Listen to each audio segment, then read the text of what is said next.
Chapter 1 વિદ્યુત ભારો અને ક્ષેત્રો. એનામાં ઉદાહરણ નંબર 9 છે. પ્રશ્ન આ છે કે 10⁻8 કુલમ્બ અને -10⁻8 કુલમ્બ મૂલ્યના બે બિંદુવત વિદ્યુત ભારો છે. અનુક્રમે Q1 અને Q2 એકબીજાથી 0.1 મીટર અંતરે મૂકેલા છે. આકૃતિમાં દર્શાવ્યા પ્રમાણે એ બી અને સી બિંદુએ વિદ્યુત ક્ષેત્ર શોધો. આપણે સમબાજુ ત્રિકોણ છે, Q1 અને Q2 છે, જેમના Q1 અને Q2ના વિદ્યુત ભારો આપણને આપેલા છે. Q1 બરાબર 10⁻8 કુલમ્બ અને Q2 બરાબર -10⁻8 કુલમ્બ. બરાબર, આ બંને વચ્ચેનું અંતર આપણને અહીંયા 0.1 મીટર આપેલું છે. તો આપણે એવું લખી શકીએ કે R બરાબર 0.1 મીટર. ઓકે, હવે અહીંયા એ બી અને સી આકૃતિમાં આપ્યા પ્રમાણે એ બી સી બિંદુઓએ વિદ્યુત ક્ષેત્ર શોધવાનું છે. એનો મતલબ એ થયો કે ઈ એ, ઈ બી અને ઈ સી આ ત્રણેય વસ્તુ શોધવાની છે. હવે જો Q1 અને Q2 વચ્ચેનું અંતર 0.1 મીટર હોય તો એ થી Q1 અને એ થી Q2નું અંતર 0.05 મીટર થાય. બરાબર, એનું કેટલું થઈ જાય? અડધું થઈ જાય, માટે 0.05 મીટર આપણે લઈ લીધું. ઓકે, હવે આપણે જોઈએ કે કઈ રીતે તેનામાં વિદ્યુત ક્ષેત્ર લાગશે. તો વિદ્યુત ક્ષેત્ર કેવી રીતે લાગશે? સૌથી પહેલા આપણી પાસે Q1 વિદ્યુત ભાર છે અને અહીંયા Q2 વિદ્યુત ભાર છે. તો એ બિંદુ પર લાગતું વિદ્યુત ક્ષેત્ર Q1ના કારણે કેટલું થશે? તો Q1 જે છે એ કેવો વિદ્યુત ભાર છે? ધન કે ઋણ? ધન વિદ્યુત ભાર છે. એટલે કે તેના તરફ જતી દિશામાં, એટલે કે જે Q1 વિદ્યુત ભાર છે તેનાથી દૂર તરફ જતી દિશામાં એનું વિદ્યુત ક્ષેત્ર હશે. એટલે કે આ દિશામાં હશે. Q1ના લીધે એ પર લાગતું વિદ્યુત ક્ષેત્ર જમણી બાજુ હશે. બરાબર, એવી જ રીતે Q2ના લીધે એ પર લાગતું વિદ્યુત ક્ષેત્ર તેના તરફ જતી દિશામાં હશે. કેમ? કેમ કે Q2 છે એ કેવો વિદ્યુત ભાર છે? -Q વિદ્યુત ભાર છે, માટે એના તરફ જતી દિશામાં હશે. તો આની પણ દિશા કઈ આવી? આ જ આવી. ઓકે, એટલે કે જે જમણી બાજુની દિશા છે એ ઈ એની દિશા છે. એ બિંદુએ વિદ્યુત ક્ષેત્રની દિશા છે. ઓકે, તો આપણે અહીંયા લખી શકીએ કે Q1 જે છે આપણા 10⁻8 કુલમ્બ હતા અને Q2 -10⁻8 કુલમ્બ હતા. ઓકે, Q1ના લીધે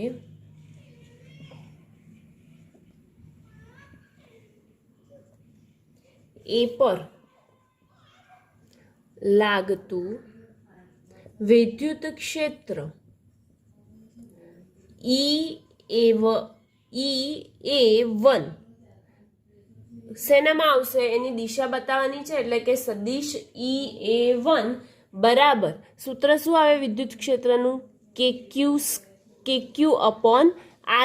પરંતુ આપણો અહીંયા બિંદુવત વિદ્યુત ભાર કોના માટે લીધો છે? Q1 માટે. માટે અહીંયા શું લખશો તમે મિત્રો? KQ1 upon R². તેથી સદિશ E1 બરાબર 9 × 10⁹ Q1 કેટલા છે આપણી પાસે? 10⁻8 છેદમાં R કેટલા છે? તો એ અને Q1 વચ્ચેનું અંતર કેટલું છે? 0.05 અને તેમનો શું કરી દેશો તમે? વર્ગ. હવે એનું સાદું રૂપ આપીએ. બરાબર, તો 9/25 કરીએ અને એની ઘાત જોવા જઈએ તો કેટલી થઈ જાય છે? તો 3.6 ×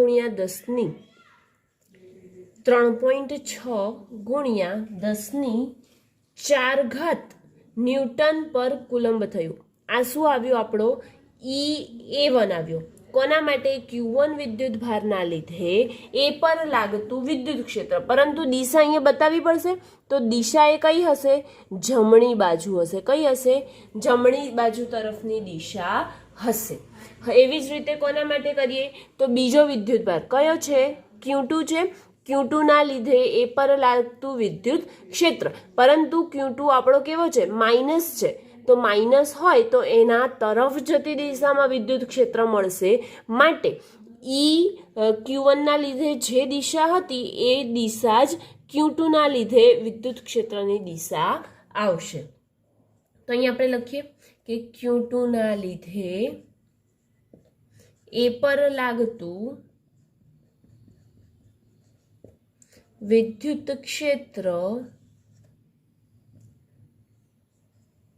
E(A2) બરાબર. એ પર લાગતું વિદ્યુત ક્ષેત્ર કોના લીધે, 2 ના લીધે, તેથી K(Q2)/r². K કેટલા છે આપણી પાસે, તો 9 × 10⁹ ગુણ્યા Q2 કેટલા છે, તો 10⁻8 છે, એટલે કે -10⁻8 છે, છેદમાં r² એટલે શું લેશો, 0.05 નો વર્ગ, અને અહીંયા આપણી માઇનસની સાઈન. તો હવે બંનેની દિશા કઈ આવશે, તો તમારી બાજુમાં લખવું હોય તો દિશા જમણી બાજુ, અને વેલ્યુ તો બંનેની સરખી આવવાની ને. કેમ કે 9 × 10⁸ છેદમાં 0.05 બંનેનું કરીશું એક સરખું જ, તો જવાબ કેટલો આવશે, 3.6 × 10⁴ ન્યૂટન પર કુલમ.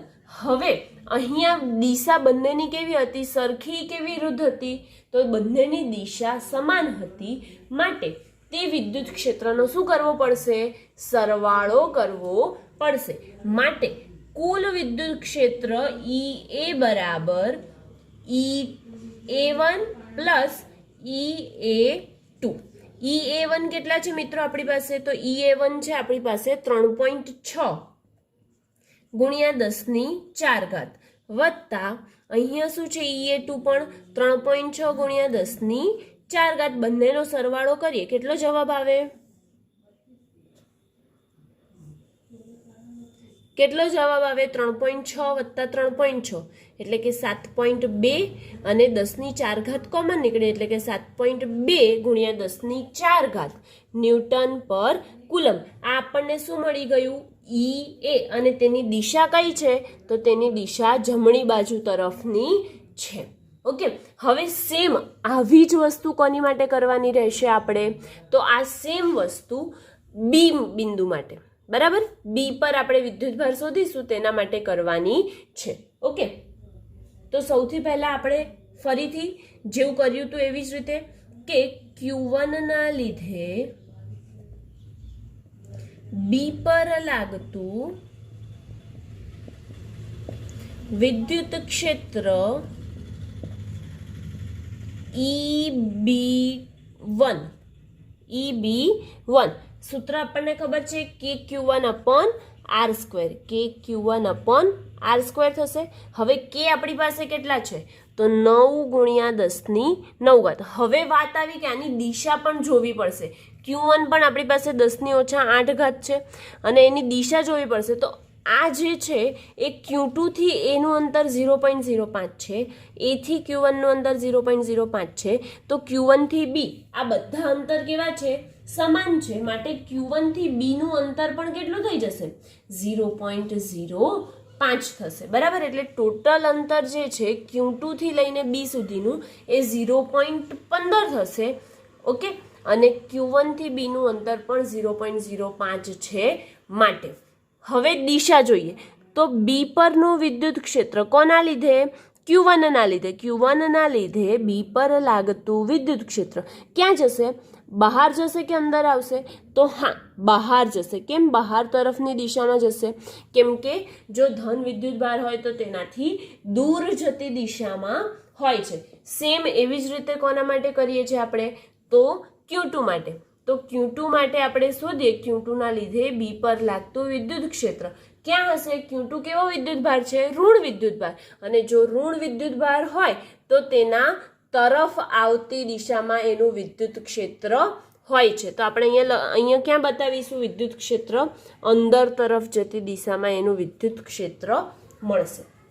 ઓકે, તો હવે Q1 થી B નું અંતર કેટલું છે, 0.05 છે, માટે અહીંયા આપણે શું લખીશું, 0.05 નો વર્ગ. સાદું રૂપ આપીએ તો જે ઉપર જવાબ આવ્યો હતો એ જ જવાબ અહીંયા આવશે. કેમ એનો એ આવશે? કેમ કે આપણે તો એનું એ જ કર્યું છે ને. તો 3.6 ગુણ્યા 10 ઓછા 8 સોરી 3.6 ગુણ્યા 10 4 ઘાત ન્યૂટન પર કુલમ. હવે દિશા લખવાની બાકી રહી. તો આની દિશા ક્યાં છે તમને જોવાય છે? કઈ બાજુ જાય છે? ડાબી બાજુ જાય છે, એટલે કે તેની દિશા ડાબી બાજુ તરફની છે. તો અહીંયા આપણે લખી કરીએ કે ડાબી બાજુ છે. ઓકે, હવે એવું જ કોની માટે કરીશું? Q2 માટે. તો Q2 ના લીધે બી પર લાગતું વિદ્યુત ક્ષેત્ર શું આવશે? EB2 KQ2 અપોન R² બરાબર. હવે KQ2 અપોન R² આપણે જે લખ્યું તેનામાં આપણને અહીંયા કે ખબર છે 9 ગુણ્યા 10 ઘાત. આ EB1 નો જવાબ છે. ઓકે, પછી Q2 એટલે ઓછા 10 ઓછા 8 ઘાત થશે. તો ઓછા 10 ઓછા 8 ઘાત છેદમાં R² Q2 થી B વચ્ચેનું અંતર ગણી લો તો 0.5 વત્તા 0.5 વત્તા 0.5 કેટલું થઈ જાય ટોટલ? 0.15 અને તેનો વર્ગ. સાદું રૂપ આપીએ તો 9 ભાગ્યા 0.15 ભાગ્યા 0.15 કરીએ તો અને એની 9 ગુણ્યા 10 ઓછા 8 એટલે કે 10 ગુણ્યા 10 કોણ કરી દઈએ તો જવાબ આવશે જવાબ આવે છે 4000 એટલે કે 4 ગુણ્યા 10 3 ઘાત ન્યૂટન પર કુલમ. ઓકે, હવે અહીંયા બંને વિદ્યુત ભારો જે છે તેમની દિશા એક જ દિશા છે કે એકબીજાથી વિરુદ્ધ દિશા છે?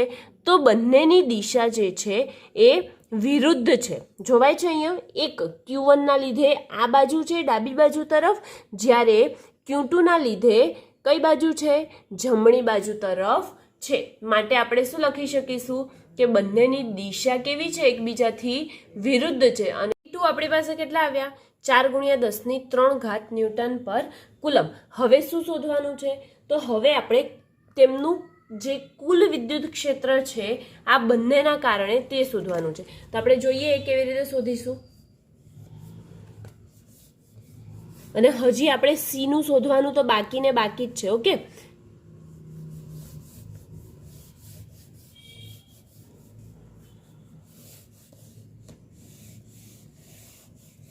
આપણે એ જે પાર્ટ હતો એનું શોધવાનું હતું એ શોધાઈ ગયું હતું, એટલે આખું આપણે રફ કરી દીધું. હવે ખાલી શોધવાનું C નું રહ્યું છે અને ટોટલ રહ્યું છે. ઓકે, તો હવે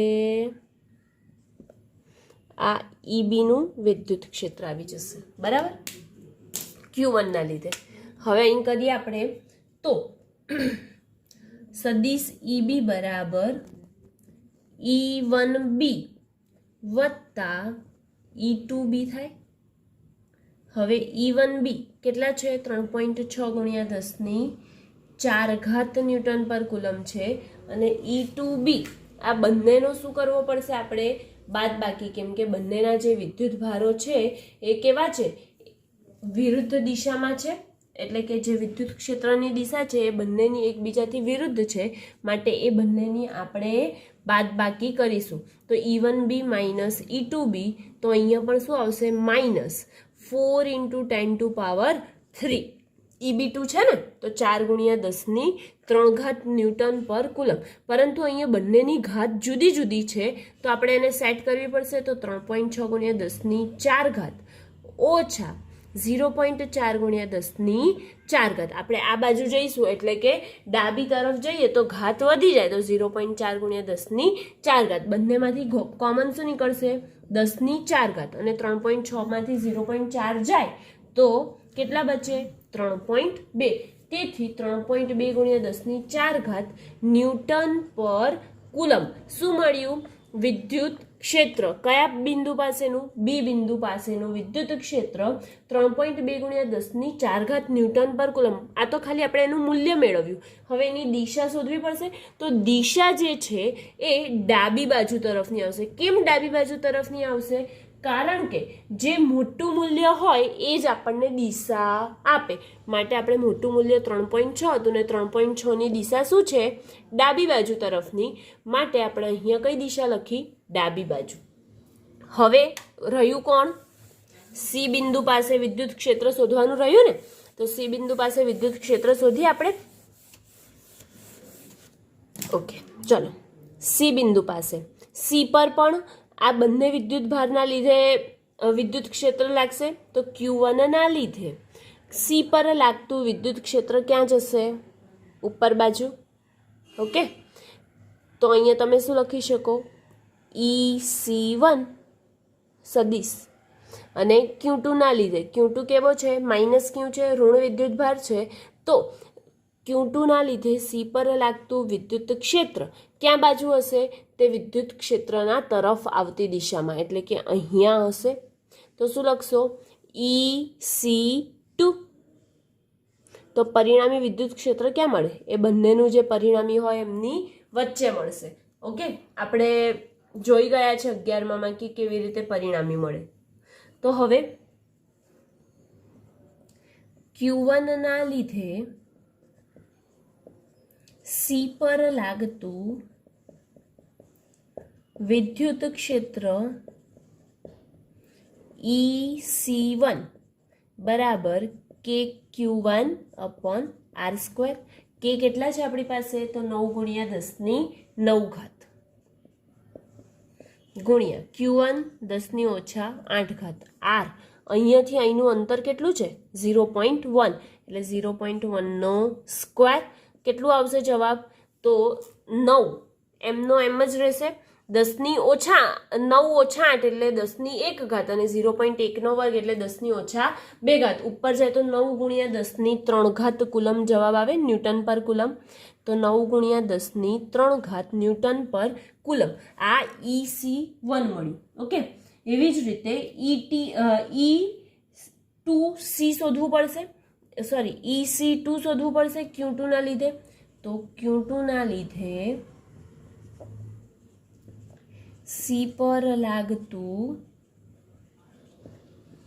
વિદ્યુત ક્ષેત્ર EC2 બરાબર KQ2 અપોન R² માઇનસ વિદ્યુત ભાર છે એટલે અહીંયા આપણે માઇનસ લગાવી જ દઈશું. 9 ગુણ્યા 10⁻9 ગુણ્યા -10⁻8 ભાગ્યા 0.1નો વર્ગ. કેટલો જવાબ આવશે? આના જેટલો જ જવાબ. તો 9 ગુણ્યા 10⁻3 ન્યૂટન પર કુલમ. એનો મતલબ એ થાય છે કે EC1 બરાબર EC2 આપણને મળે છે. એના બરાબર આપણે વિદ્યુત ક્ષેત્ર EC લઈ શકાય. તો EC આપણે શોધવાનું છે, તો લઈએ કે કુલ વિદ્યુત ક્ષેત્ર EC બરાબર, પરિણામી શોધવા માટે આપણને સૂત્ર ખબર છે. શું આવે? વર્ગમૂળમાં EC1 નો વર્ગ વત્તા EC2 નો વર્ગ વત્તા 2 time EC1 EC2 into cos. Cos ખૂણો કેટલો બનાવે છે? થીટા. થીટામાં કેટલો ખૂણો છે? આ આખો ખૂણો 120નો હશે, કેમ કે અંદરનો જો 60નો હોય તો આખો ખૂણો કેટલાનો હોય? 120 ડિગ્રીનો હશે. તો cos 120. પરંતુ EC1 અને EC2 સરખા છે, તો એના બરાબર આપણે E લઈ શકીએ કે ના લઈ શકીએ? લઈ શકીએ. તો આપણે એની કિંમત ડાયરેક્ટ મૂકીએ તો શું મળશે? E² plus 2E² cos 120. 120ની કિંમત કેટલી થાય? -1/2 થાય. તો E² પ્લસ 2E² -1/2. હવે બંનેમાંથી E² કોમન નીકળે તો બચે શું આપણી પાસે? 1 - 1/2. ઓકે, તો અહીંયા આપણે બાજુમાં કરી લઈએ એનું કે EC બરાબર 2E² વત્તા 2E² ઇન્ટુ -1/2. 2 કેન્સલ કરી દો તો પણ ચાલશે. તો હવે શું થઈ જાય? 2E² -E². 2E² માંથી E² માઇનસ કરી દો તો બચે કેટલું આપણું? માત્ર વર્ગમૂળમાં ઈ સ્ક્વેર, વર્ગમૂળ કેન્સલ, ઈસી બરાબર શું મળ્યું આપણને? ઈ મળ્યું. તો ઈસી બરાબર પણ ઈ મળે તો કિંમત કેટલી મળશે? ઈસી બરાબર 9 ગુણ્યા 10⁻³ ન્યૂટન પર કુલમ. અને જેની દિશા ક્યાં છે? આપણે પરિણામી સદિશની દિશા ક્યાં છે? આ બાજુ. આ બાજુ એટલે એક્સ દિશા, જમણી બાજુ તરફની દિશા છે. તો તમારે લખવું હોય તો લખી શકો કે ઈસી બરાબર ઈ છે, તો ઈ બરાબર 9 ગુણ્યા 10⁻³ ન્યૂટન પર કુલમ. અને કાઉન્સમાં એની દિશા બતાવીએ તો એની દિશા કાઉન્સમાં કઈ લખશો? જમણી બાજુ. ઓકે, એની સાથે ઉદાહરણ નંબર 9 અહીંયા કમ્પ્લીટ થાય છે. હવે નેક્સ્ટ ઉદાહરણ નંબર 10. તેમાં પ્રશ્ન કંઈક આ રીતે છે: બે વિદ્યુત ભારો ±10 માઇક્રોકુલમ, એટલે કે એક ધન વિદ્યુત ભાર 10 માઇક્રોકુલમ છે, એક ઋણ વિદ્યુત ભાર -10 માઇક્રોકુલમ છે. એ બંને એકબીજાથી 5 મિલીમીટર જેટલા અંતરે છે. આકૃતિ એમાં દર્શાવ્યા મુજબ ડાયપોલની અક્ષ પરના તેના કેન્દ્રથી 15 સેન્ટીમીટર દૂર ધન વિદ્યુત ભાર બાજુ આવેલું કોઈ બિંદુ પી છે. મેં શું કીધું કે -q અને +q વચ્ચેનું 5 મિલીમીટર અંતરે મૂકેલા છે, અને તેનાથી ધન વિદ્યુત ભારથી થોડેક દૂર કોઈ બિંદુ પી છે. અને આ જે બિંદુ છે તેના આગળ આપણે વિદ્યુત ક્ષેત્ર શોધવાનું છે.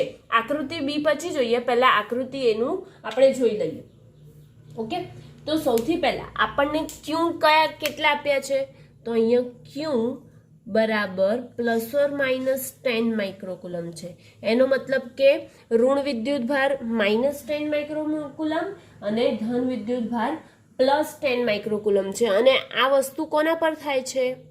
અક્ષ પર થાય છે. બરાબર, તો આ 10 માઇક્રોકુલમ અહીં લખી શકશો અને અહીંયા +10 માઇક્રોકુલમ લખી શકાય. ઓકે, હવે ક્યુ બરાબર ±10 માઇક્રોકુલમ છે, ત્યારે આપણે આ બે ડાયપોલ વચ્ચેનું અંતર કેટલું આપ્યું છે? 2a બરાબર તો 5 મિલીમીટર જેટલું આપ્યું છે. 5 મિલીમીટરનો મતલબ શું થશે કે 5 ગુણ્યા 10⁻³ મીટર. બરાબર, તો માત્ર એ શોધવું હોય તો આપણે 2 વડે ભાગી દેવું પડે. તો 5 ને 2 વડે ભાગીએ તો કેટલું મળે? 2.5 ગુણ્યા 10⁻³ મીટર મળે છે. હવે અક્ષ પર વિદ્યુત ક્ષેત્ર શોધવાનું હોય તો તેના માટેનું સૂત્ર આપણે જોઈ ગયા હતા. બરાબર, ખરેખર વિદ્યુત ક્ષેત્રનું સૂત્ર શું થાય? તો KQ/R² થાય. પરંતુ અક્ષ પર શોધવાનું હોય તો તેના માટે આ આટલું અંતર એ અને આર, એટલે કે આ બંનેનું શું કરવું પડશે? મિક્સ કરીને, એટલે કે બંનેને ભેગું કરીને આપણે શોધવું પડશે. તો તેના અક્ષ પરનું સૂત્ર આપણી પાસે હતું 2kp/r³. તો આપણે એ સૂત્રથી, અક્ષવાળા સૂત્રથી તેનું વિદ્યુત ક્ષેત્ર શોધીશું. તો ઈ એક્સિયલ ઓરિજિનલ સૂત્ર લખી કાઢીએ. જો કોઈને ધ્યાન ના હોય તો E = KQ/R² થશે. બરાબર, હવે અહીંયા જે જે વિદ્યુત ક્ષેત્ર છે એ અહીંયા વધારે હશે, અહીંયા ઓછું હશે. આપણે દિશા જાણીએ છીએ કે દિશા જે છે એ અહીંયા ધન વિદ્યુત ભાર છે, તો તેનાથી બહાર જતી દિશામાં હશે P બિંદુ આગળ, અને અહીંયા -q વિદ્યુત ભાર છે, માટે એ એની દિશા અંદર તરફ જતી દિશામાં હશે. E = KQ/R² થાય. તેના પરથી આપણે શું લખતા હતા કે KQ/2a.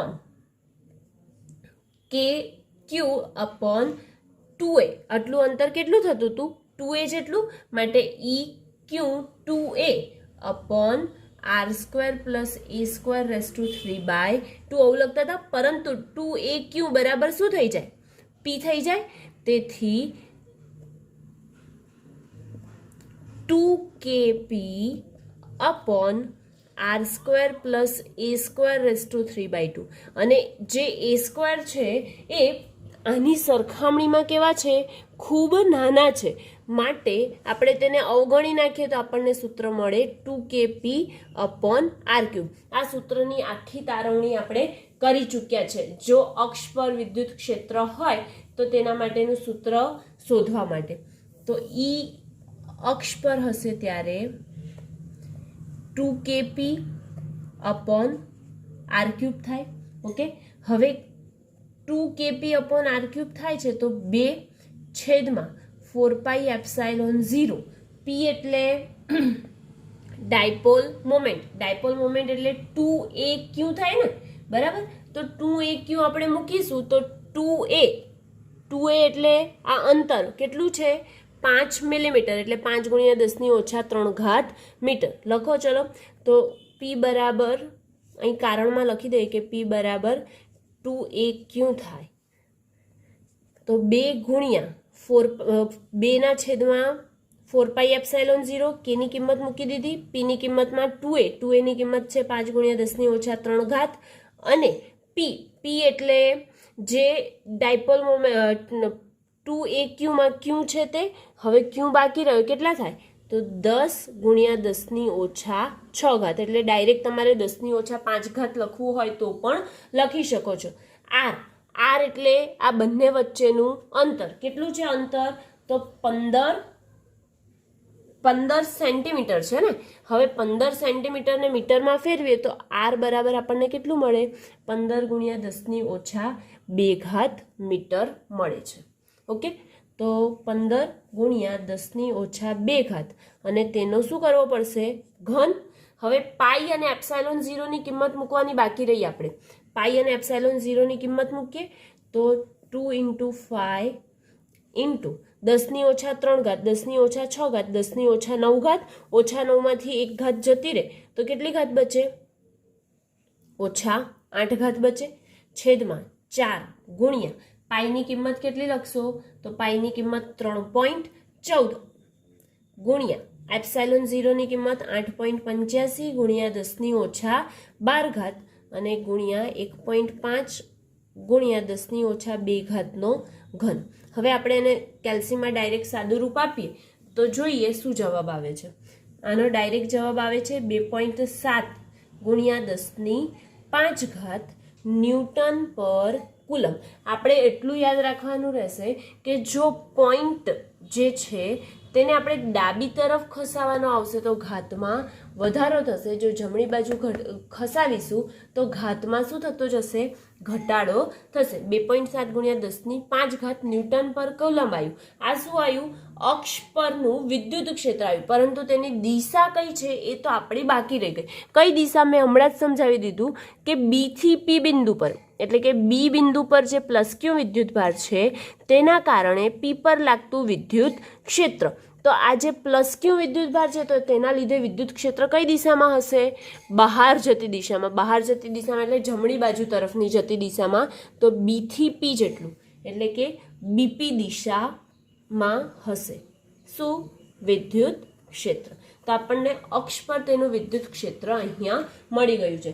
હવે કોના માટે શોધીએ તો વિષવ રેખા પર વિદ્યુત ક્ષેત્ર. વિષવ રેખા પર વિદ્યુત ક્ષેત્ર શોધવું હોય તો તેનું સૂત્ર આપણને ખબર હોવી જોઈએ. તેનું સૂત્ર શું આવે KP/r³ આવે. ઓકે, કે એટલે જે અચળાંક છે તે 1/4πε0 જેની કિંમત લઈએ છે તે. પી એટલે ડાયપોલ મોમેન્ટ બરાબર તમે શું લઈ લઈશો 2AQ, અને આર તો આપણને ખબર છે કેટલા છે આર 15 ગુણ્યા 10⁻² મીટર છે. તો હવે આપણે બીજી આકૃતિ માટે અક્ષવાળી જે વિષવવૃત્તવાળી જે આપણને આકૃતિ આપી છે એ આકૃતિ દોરીએ અને કઈ દિશામાં વિદ્યુત ક્ષેત્ર હશે તે પહેલા આપણે જોઈએ. વિષવ રેખા પર તો આપણને જે અંતર આપ્યું છે તે તો એનું એ જ હશે, એટલે કે 2A જેટલું અંતર કેટલું છે 5 મિલીમીટર. 5 મિલીમીટર એટલે 5 ગુણ્યા 10⁻³ મીટર, અને ક્યુ પણ એના એ જ. તો ક્યુ ±10 માઇક્રોકુલમ છે, એનો મતલબ કે Q1 અને Q2. Q1 જે છે 10 માઇક્રોકુલમ અને Q2 એ -10 માઇક્રોકુલમ છે. અને આ વસ્તુ આપણે શેના પર શોધવાની છે વિષવ રેખા પર. વિષવ રેખા પર આપણે જ્યારે વિદ્યુત ક્ષેત્ર શોધવાનું થાય તો અહીંયા ક્યુ બિંદુએ વિદ્યુત ક્ષેત્ર શોધવાનું છે. તો -Q વિદ્યુતભારને લીધે આ બિંદુ એટલે કે Q બિંદુ પર લાગતું વિદ્યુત ક્ષેત્ર ક્યાં બાજુ હશે તો તેની અંદર તરફ આવતી દિશામાં હશે. કેમ કે -Q વિદ્યુતભાર હોય તો ક્યાં હોય અંદર તરફ આવતી દિશામાં, અને અહીંયા +Q વિદ્યુતભાર છે તેના કારણે જે વિદ્યુત ક્ષેત્ર છે એ ક્યાં હશે તો તેનાથી દૂર જતી દિશામાં, એટલે કે આ બાજુ હશે ઉપર બાજુ. તો અહીંયા તમે લખી શકો કે E+Q અને અહીંયા લખી શકો E-Q. આ બંનેનું પરિણામી ક્યાં આવશે અહીંયા વચ્ચે. જે આપણને મળશે EQ સ્વરૂપે. બરાબર. આપણને વિષવ રેખા માટેનું વિદ્યુત ક્ષેત્ર શોધવા માટેનું વિષવ રેખા પર વિદ્યુત ક્ષેત્ર E બરાબર સૂત્ર આપણે જોઈ લીધું, હમણાં આગળ જ બોલ્યા. શું થાય? KP/r3. અને જો અક્ષ પર હોય તો 2KP/r3. યાદ રાખવાનું, જેથી આપણને ડાયરેક્ટ જ સૂત્ર મૂકી અને કિંમત મૂકી અને આપણે દાખલો ગણી શકીએ. કેની જગ્યાએ શું મૂકશો? 1/4πε0. આપણને આરની કિંમત પણ આપેલી છે. કેટલી છે? તો 15 સેન્ટીમીટર, એટલે કે 15 × 10⁻²² મીટર. અને અહીંયા પીની જગ્યાએ શું મૂકશો? અહીંયા 2AQ. 2AQ એટલે ડાયપોલ મોમેન્ટનું જે સૂત્ર છે તે બે વિદ્યુત ભારો વચ્ચેનું અંતર ગુણ્યા વિદ્યુત ભારનું મૂલ્ય છેદમાં R3. 2A કેટલા છે? 5 × 10⁻³ વિદ્યુત ભાર કેટલો છે? તો 10 × 10⁻6 ભાગ્યા 4 3.14 ગુણ્યા ε0 8.85 × 10⁻12. બરાબર. અને અહીંયા 15 × 10⁻², એટલે R³ થશે, એટલે અહીંયા 3 સાદું રૂપ આપીએ ડાયરેક્ટ આપણે એનું. તો સાદું રૂપ આપીએ તો 5/4/3.14 ભાગ્યા 8.85 ભાગ્યા 15 અને 15 નો ઘન કેટલો થઈ જાય? 225. એની કિંમત મૂકી એટલે જે જવાબ આવે તે છે 1.33 ગુણ્યા આ ઘાત સાથેનો જ જવાબ છે 1.33 ગુણ્યા 10⁵ ન્યૂટન પર કુલમ. જે વિષવ રેખા પર જે વિદ્યુત ક્ષેત્ર છે તેનું મૂલ્ય આપણને કેટલું મળ્યું? કે 1.33 ગુણ્યા 10⁵ ન્યૂટન પર કુલમ મળે છે. હવે અહીંયા પણ આપણે જે દિશા છે એ દિશા શોધવાની થાય તો દિશા ક્યાં છે? એ તો અહીંયા પરિણામી ડાબી બાજુ તરફની દિશા છે એવું આપણે લખી શકીએ. એટલે કે +Q થી -Q તરફ જતી દિશામાં તેનું વિદ્યુત ક્ષેત્ર છે. ઓકે.